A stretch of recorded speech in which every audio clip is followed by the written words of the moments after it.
You're listening to Free Sense a Minute, an adult podcast for those that are 18 or older. If you're not 18, shut this the bloop off. It's all about sex, sex, sex. Sex, sex, sex. It's all about sex, sex, sex. It's all about sex.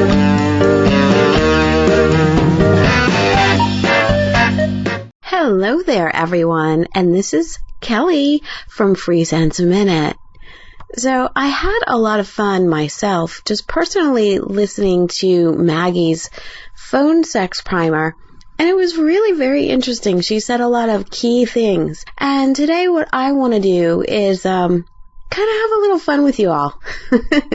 Still in keeping with what Maggie said and some things that Maggie did. You know, I've got my little bit of my own advice, so we'll have some fun listening to that. My advice is a little bit different, and I use some sarcastic humor, but you're going to love me for that. That said, how many of you have clicked on the membership site? I hope a lot. Oh, having members would be so much fun to play and do naughty extra things with, but you can do that. I'm going to do this. We're going to have fun. Alright, so first things first. Capping on what Maggie said, I really liked how she was talking about cutting your teeth and trying something out, a dispatch service, something like that, for a week or two, just to kind of think, do you really like this? Is it something that you can actually do? If you love it, do it. If you don't love it, don't do it. That would really be my advice. See, here's what I think. I think, personally, I've grown up always thinking that sex is fun, right? Yeah, sex is fun, or else we wouldn't do it and our species would just completely decline. But sex is fun. People like making money doing things that are fun, right? I mean, you don't absolutely want to go do something that you hate. You might be doing that right now, but if you could do something that was absolutely fun, wouldn't you want to make money at it? Oh yeah. So let's go along that line. We love sex. Sex is fun. People like to make money doing fun things. What's wrong with phone sex work? You're taking the fun and the sex and mixing it all together and doing something that you love. I do believe that some people absolutely and thoroughly enjoy phone sex work. If you talk to the right people, you're definitely going to find people who are just loving the perks of their profession. Absolutely so excited to explore and look at all those definitions of sexuality and to change them up a little bit. Look at power and control and pleasure and fun and play. I mean, for those people, and I would consider myself to be one of them working in the phone sex industry now for, my goodness, 15 years? Yeah, more than 15 years, off and on, even owning my own company. It's definitely a passion. There's something about theater and fun and everything exciting that goes right along with it. So absolutely, you've got to love that. And keep going if you find that phone sex is a passion for you. That's something definitely fun. But, there's a but. There's a but to everything. If you do not love phone sex, and you do become a phone sex worker, a phone sex operator, then it's just going to be just a job for you. And like any job, if you're not really, really happy doing it, you're not going to do as much, you won't put in as many hours, you won't be making as much money, and you'll be much less satisfied than if you absolutely love what you're doing. I was always brought up and have given the advice, make your vocation a vacation, so you're always happy doing something. But if you know that you're going to get phone calls and they make you scared or they make you stressed, you probably have stumbled upon something that sounded a lot better than it really is in reality for you. Even though, you know, you can earn more than minimum wage, that your hours are a little bit flexible, For most companies, you don't have to fill out a huge resume or go through a really long interview process. There are not many prerequisites and you can just get a job. That's great.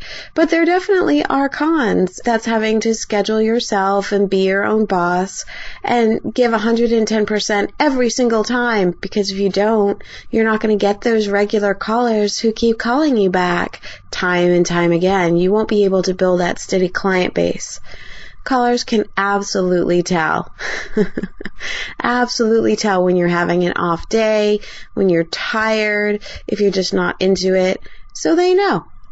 So that was one thing that I wanted to touch on that Maggie said, cutting your teeth. If you do decide to become involved with the phone sex industry, then most definitely cut your teeth at a company that doesn't require a whole lot from you and see if you like it. If you like it, if you love it, if you're getting those compliments from the callers and you're really happy, awesome. Keep going with it. All right, so that was my little bit of advice, part 1. There are 3 parts. I find these things because I do a lot of online reading and researching my phone sex work. I stumble upon these little nuggets of just information that crack me up sometimes. And that's where my second point comes from. Make sure that you can tell your immediate, and I put this in quotes, people, like the people that you live with. I mean, you don't have to go out and hang a sign on your door and tell absolutely everyone, but make sure at very least you can tell your partner, the person that you live with, sleep with. That's kind of important. You can't hide it. You can't and you shouldn't. So if you can't tell the person that you live with, don't do the work.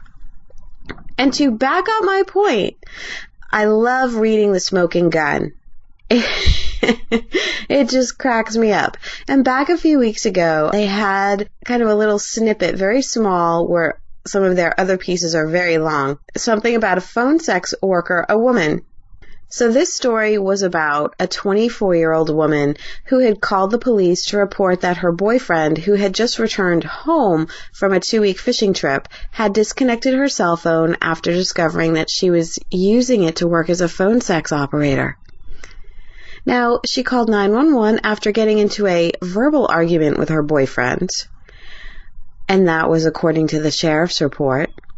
And while no physical incident occurred, the man agreed to leave the couple's residence for the night.